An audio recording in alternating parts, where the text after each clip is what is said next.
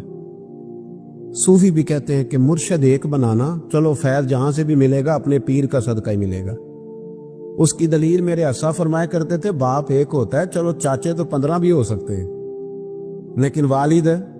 توجہ ہے میری بات پر؟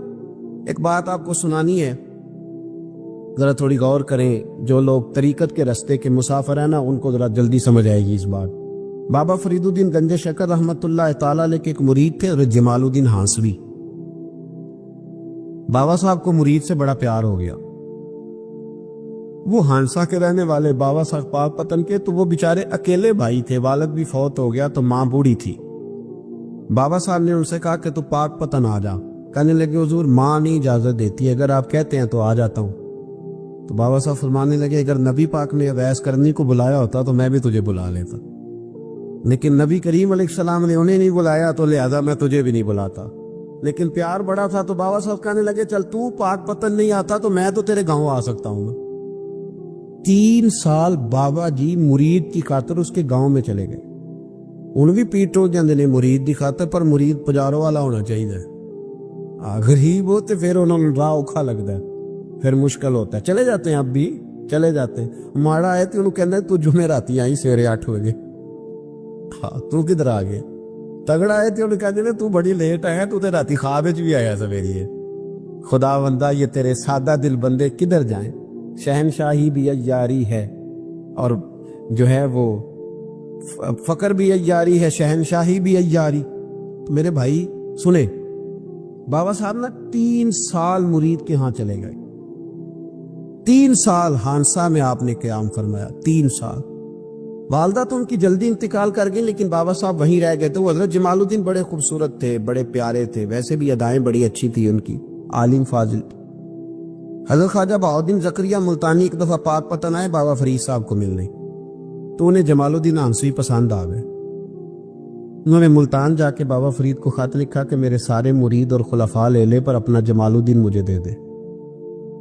تو بابا صاحب نے جواب میں ایک کی جملہ کا اور بڑا شاندار کہا، کہنے لگے بہاؤالدین حد کرتے ہو، کبھی کسی نے اپنا جمال بھی کسی کو دیا ہے؟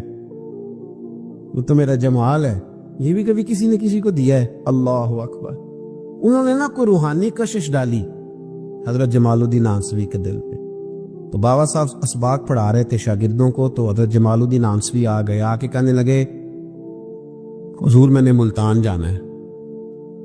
بابا صاحب نے فرمایا کوئی کام ہے، کوئی مجبوری ہے، کوئی رشتہ داری ہے؟ سمجھ گئے بابا فرید صاحب کے معاملہ پیچھے سے گڑبڑ ہو گیا، کیا مسئلہ ہے؟ کہنے لگے حضور میں نے حضرت بہاؤالدین زکریا سے ملنا ہے۔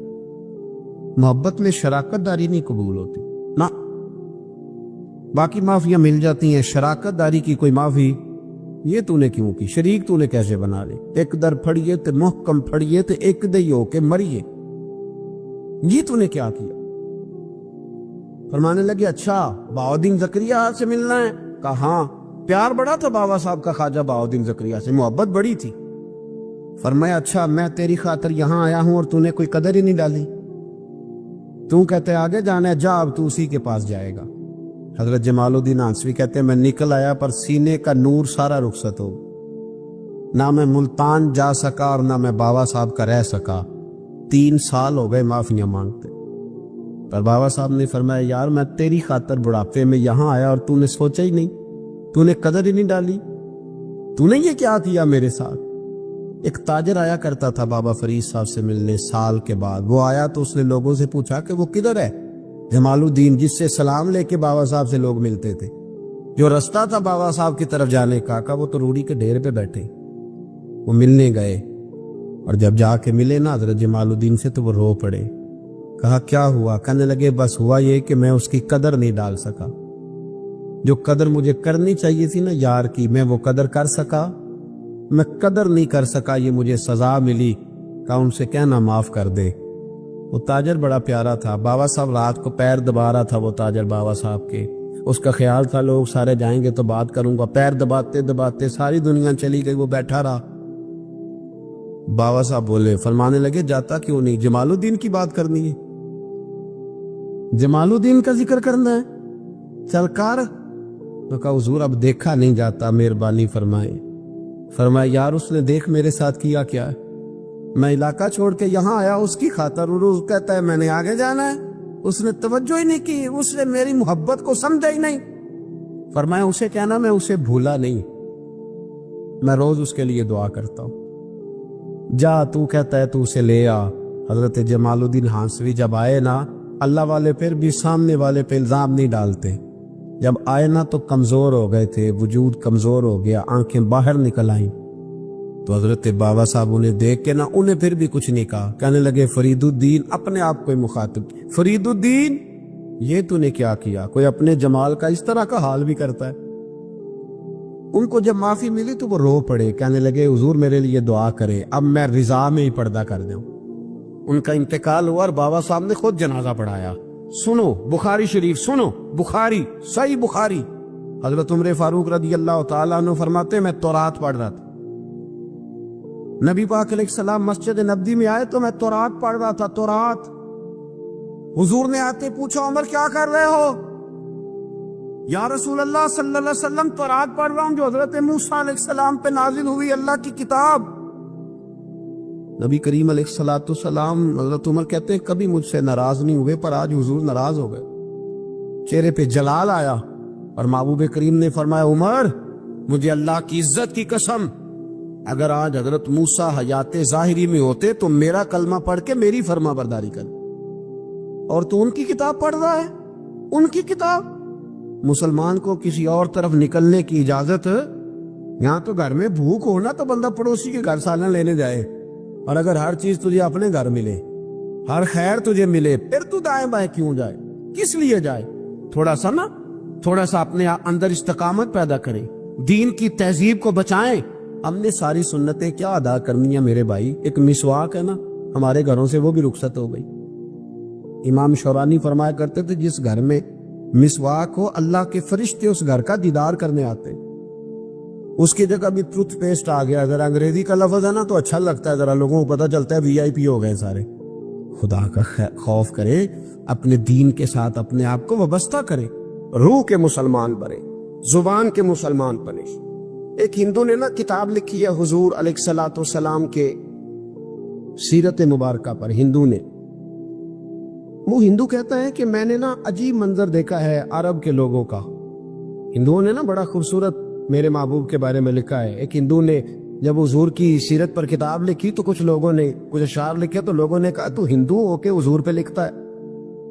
ہندو ہو کے اس نے بڑا عجیب جملہ کہا، کہنے لگا ہو جائے عشق کسی سے کوئی چارہ تو نہیں، اور صرف مسلم کا محمد پہ اجارہ تو نہیں، صرف مسلم کا محمد پہ۔ اور پھر کہنے لگا نام و نسب سے اگرچہ ہندو ہوں پر کملی والے میں تیرا سادھو ہوں، کملی والے میں تیرا سادھو، میں تو ساتھ دیوانہ ہوں یا رسول اللہ آپ کا۔ تو نبی پاک علیہ السلام کے بارے میں لوگ لکھتے ہیں، وہ کہتے ہیں وہ موقع سے نہیں لکھ رہا، وہ سمجھ لیں کہ ایک عالمی تجزیہ نگار ہے تو ایک تجزیہ دے رہا ہے۔ کہتا میں نے دو قسم کے عرب دیکھے، دو قسم کے، ایک عرب میں نے وہ دیکھے جو اتنے انا پرست ہیں، اتنے خود غرض ہیں، اتنے اپنے ذات کے بت میں الجھے ہوئے کہ وہ ایک حوض میں اپنے گھوڑوں کو پانی پلانے گئے، 10 15 20 گھوڑوں کو پانی پلانے گئے ہیں، تو جھگڑا ہو گیا، پہلے میں نے پلانا ہے، میں بڑا چودھری ہوں، اس نے کہا نہیں میں تجھ سے بڑا ہوں، پہلے میں نے پلانا ہے، اس پہ جھگڑا ہوا۔ وہ غیر جانبدار تجزیہ نگار کہتا ہے اس پہ جھگڑا ہوا، لڑائی ہوئی، قتل ہوئے، اتنے قتل ہوئے کہ یہ قتل نسلوں تک چلے، نسلوں تک یہ قتل آگے بڑھے۔ وہ کہتا ہے ایک میں نے وہ عرب دیکھے، اور پھر کچھ عرصے کے بعد مکہ اور مدینے میں اللہ نے اپنے نبی کو بھیجا، مصطفیٰ کریم علیہ السلام آئے، کہتا پھر انہی عربوں کا میں نے ایک اور رنگ بھی دیکھا، انہی عربوں کا میں نے ایک اور رنگ، وہ جو گھوڑے کو پانی پلانے پر لڑ رہے تھے، آج میں نے دیکھا کہ ایک جنگ کے موقع پر 3 صحابہ یا 7 صحابہ زخمی پڑے، زخموں سے چور ہے، ایک آدمی پانی کا پیالہ لے کے آیا، ایک کو کہا پانی پی لو، زخمی ہو، شدید زخمی ہو، نزا کا عالم ہے، تھوڑی دیر میں ہو سکتا ہے شہادت نصیب ہو، پی لو۔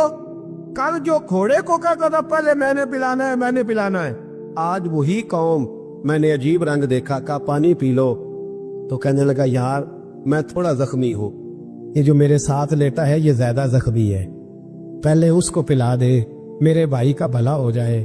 کہتا پانی لے کے اس کے پاس پہنچے، اس کو کہا تو پی لے، تو وہ کہنے لگا نہیں، میں زخمی ضرور ہوں پر جوان ہوں، یہ میرے ساتھ جو صحابی لیٹے ہیں یہ زخمی بھی ہیں بوڑھے بھی ہیں، ان کو پہلے پلا۔ میں بات کرتا میں تیسرے کے پاس گیا تو اس نے کہا نہیں یار چوتھے کو پلا، وہ زخمی بھی ہے بیمار بھی ہے، اسے زیادہ ضرورت ہے۔ کہتے چوتھے کے پاس گیا تو وہ تڑپ اٹھا، کہنے لگا پانچویں کو پلا، اس لیے کہ اسے زخم مجھ سے پہلے لگا ہے، اس کا جہاد بھی مجھ سے سخت ہے۔ کہتے اس کے پاس گیا تو کہنے لگا یار چھٹے کے پاس چلا جا، اس لیے کہ اس کا وقت مجھے زیادہ قریب لگ رہا ہے۔ کہتے میں چھٹے کے پاس گیا تو وہ بول اٹھا، کہنے لگا وہ 5 جس رسول کا کلمہ پڑھتے تھے میں بھی اسی محمد کا ماننے والا ہوں، تو مجھے نہ پلا 7ویں کو پلا۔ کہتے اس کے قریب گیا اور میں نے وہ منظر دیکھا کہ وہ کہنے لگا نہیں، اگر وہ 6 قربانی دے سکتے ہیں تو میں نے بھی نبی پاک سے تربیت لی ہے، تو پہلے کے پاس جا۔ کہتے میں اس کے پاس جا کے کھڑا ہوا تو روح پرواز کر گئی۔ میں دوسرے کے پاس گیا تو کلمہ پڑھ کے شہادت کا جام پی گیا۔ میں تیسرے کے پاس گیا تو حوض کوثر تک وہ بھی پہنچ گیا۔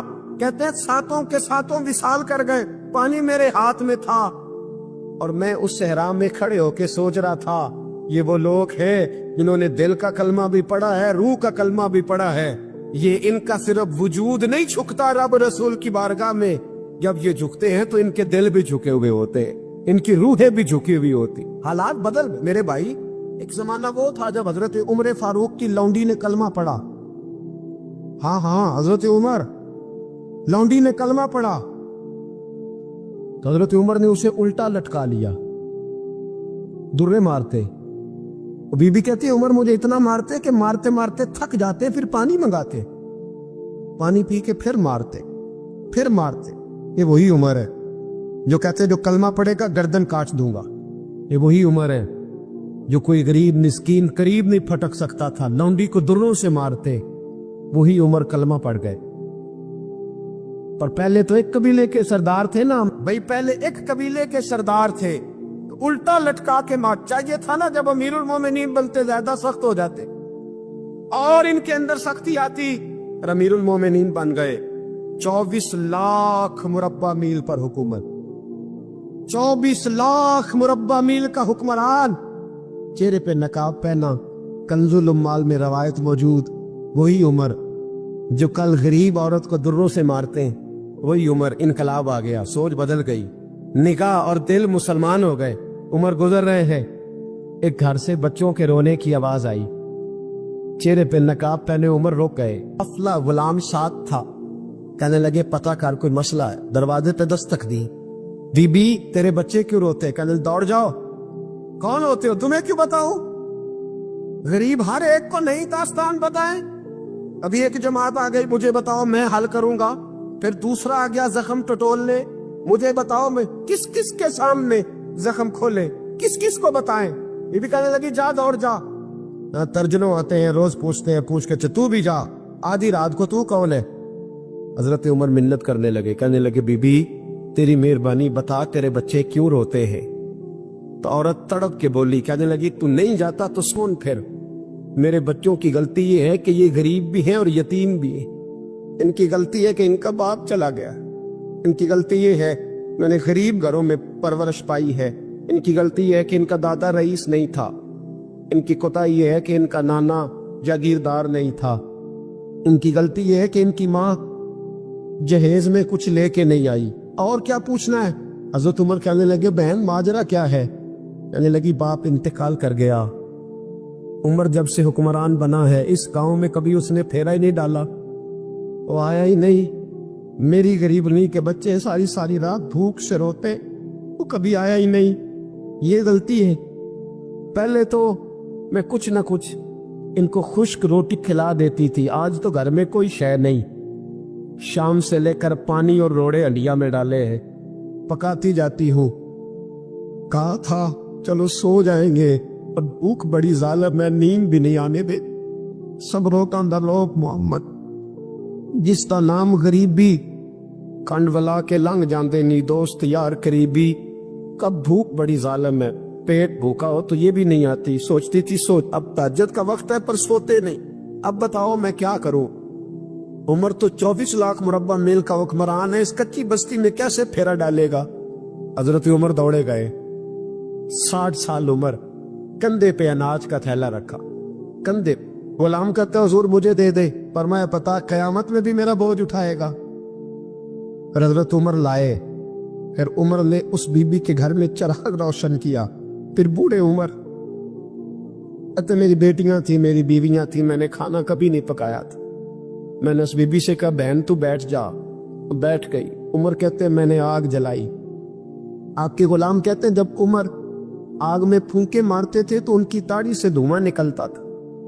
عمر نے آگ جلائی۔ پھر فاروق کہتے میں نے کبھی روٹی نہیں پکائی تھی، پر آج میں نے آٹا بھگوندا۔ 24 لاکھ مربع میل کا حکمران۔ او بھائی، جب تیرا دل اور نظر مسلمان ہوتی ہے تو پھر تو جھوٹے دعوے نہیں کرتا، پھر دین تیرے لفظوں میں، جملوں میں، تقریروں میں نہیں رہتا۔ حضرت سیدنا عمر فاروق رضی اللہ تعالیٰ عنہ آٹا گونتے، داڑھی ساری آٹے سے بھر گئی۔ پھر عمر فاروق روٹیاں پکاتے تو ہاتھ جلتے، پھر سالن پکایا، پھر عمر نے دسترخوان بچھایا، پھر وہ چھوٹے چھوٹے بچوں کا عمر نے منہ دھلایا۔ پھر فاروق اعظم روٹی کے لقمے ان کے منہ میں ڈالتے اور روتے، کہتے بیٹو عمر کو پتہ نہیں چلا کہ تم بھوکے تھے۔ بیٹیوں عمر کو خبر نہیں تھی، عمر سے ناراض تو نہیں ہو؟ چھوٹے چھوٹے بچے کہتے ہمیں تو پتہ بھی نہیں عمر کون ہے، آپ کیا بات؟ پھر ان کو عمر فاروق نے کھلایا۔ پھر فاروق اعظم سیر میں بیٹھ گئے، ان کو ہنساتے رہے۔ غلام کہتے حضور اب کیا کرتے ہو؟ فرمایا جو میری وجہ سے روئے تھے انہیں خوش نہ کروں۔ پھر اس بی بی کی طرف متوجہ ہوئے، کہنے لگے اگر عمر نہیں آیا تو آپ بھی خبر کر دیتی۔ بی بی کہنے لگی ڈیوٹی عمر کی ہے خبر لینے کی، میری نہیں ہے کہ میں جا کے بتاؤں، میں کیوں بتاؤں؟ حضرت عمر کہنے لگے چل عمر کو معاف کر دے۔ کہنے لگی اسے کیا معاف کرنا ہے، میں تو دعا کرتی ہوں اللہ اسے ہٹا دے اور آپ کو بنا دے۔ میری دعا ہے کہ وہ چلا جائے آپ آ جائیں، پر میں اگر میں بن جاؤں تو عمر کو معاف کر دو گی؟ کہا ہاں کر دوں گی۔ حضرت عمر نے چہرے سے نقاب اتارا، فرمایا بی بی میں عمر ہی ہوں، تو نے دیکھا نہیں تھا جا تیری دعا مقبول ہو گئی۔ وہ بی بی کہنے لگی آپ کے سامنے اتنی جلی کبھی سنائی؟ فرمایا بس ایک وعدہ کر، اگر تو نے عمر کو یہاں معاف کر دیا ہے تو وہاں بھی معاف کر دینا۔ وہاں بھی سوال شرط یہ ہے تیرا دل کتنا مسلمان ہے؟ ہمارا یہ حال ہے، ہم جملوں کے مسلمان، لفظوں کے مسلمان، ہم اپنے آپ کو کھینچ کھانچ کے مسجد میں لا کے 2-4 رکعتیں بھی پڑھی لیتے، پر دل و نگاہ اگر مسلمان نہیں تو پھر کچھ بھی نہیں۔ دیکھیں نا کتنے اعلیٰ لفظ ہے حدیث میں، نبی پاک نے فرمایا میں اسے اپنا مومن ہی نہیں مانتا۔ صحابہ کہتے ہیں پوچھنے لگے تھے کسے، تو حضور نے دوسرا بات پھر کہہ دیا، فرمایا میں اللہ کی قسم اسے مومن نہیں مانتا۔ تیسرا جملہ پوچھنے لگے تو حضور نے پھر بول دیا، فرمایا میں نہیں مومن مانتا۔ حضور کسے؟ فرمایا جو خود تو پیٹ بھر کے کھائے اور اس کا پڑوسی بھوکا سو جائے گا۔ 3 دفعہ حضور نے کہا میں مومن ہی نہیں مانتا، جتنی مرضی تسبیح پڑھے، نہ مرضی رب رب کہے۔ تو میرے بھائی یاد رکھے، رحمت اللہ علیہ درویش تھے دلی کے، بہت سارے لوگ مرید تھے، ایک بڑا خدمت گزار مرید تھا، مزدوری کرتا تھا، غریب تھا، تو 6 بیٹیاں تھیں اس کی۔ حضرت صاحب کے پاس روز آ کے کہتا حضور بچیوں کے لیے دعا کرے اللہ کوئی اسباب پیدا کر بھی، ایک بچی کی شادی کا خرچہ 1000 دینار ہے اور میں غریب، وہ حضرت صاحب دعا کر دیتے۔ خانقاہ شریف کے تھوڑے ہی فاصلے پر حضرت جہاں بیٹھ کے مریدوں کی تربیت کرتے تھے، اس سے تھوڑے ہی فاصلے پر نا ایک عیسائی رہتا تھا، بڑا مالدار تھا، بڑی سارے اونٹ گائے بھیڑ بکریاں رکھی ہوئی تھی، اور حضرت شرف الدین رحمت اللہ علیہ کی بڑی مخالفت کرتا تھا۔ اور یہ جو آپ کا غریب مرید تھا یہ اس کا پڑوسی تھا، ایک دن بلا کے نا ان کو کہنے لگا کہ تو کدھر جا کے جو ہے وہ ٹکرے مار رہا ہے، وہاں سے کچھ نہیں ملنے والا، وہ تجھے کیا دیں گے جن کی خانقاہ خود چندے پہ چلتی ہے، مدرسہ چندے پہ چلتا ہے، مسجد چندے پہ چلتی ہے، تیری بیٹی کا معاملہ کہاں حل ہوگا؟ اس درویش نے کہا کہ تو میرے پیر کو نہیں جانتا، تو اجے میرا محبوب نہیں ڈٹھا، پتہ نہیں نا، تو اس رستے کا مسافر نہیں، تو نہیں جانتا، ان کا بس چلے نا تو وہ ہر قیمت میں میری بیٹیوں کی شادی کرا دے۔ اب وہ عیسائی تھا، کہنے لگا اچھا چلو ٹھیک ہے، اگر اتنی بات ہے نا تو جاؤ ان سے جا کے کہہ دو کہ 6 سال کے لیے میرے ساتھ معاہدہ کر لیں، وہ میرے جانوروں کو چارہ ڈال دیا کرے، 6 سال ڈیوٹی کرے، میں 6000 دینار دے دیتا ہوں، وہ میرے ساتھ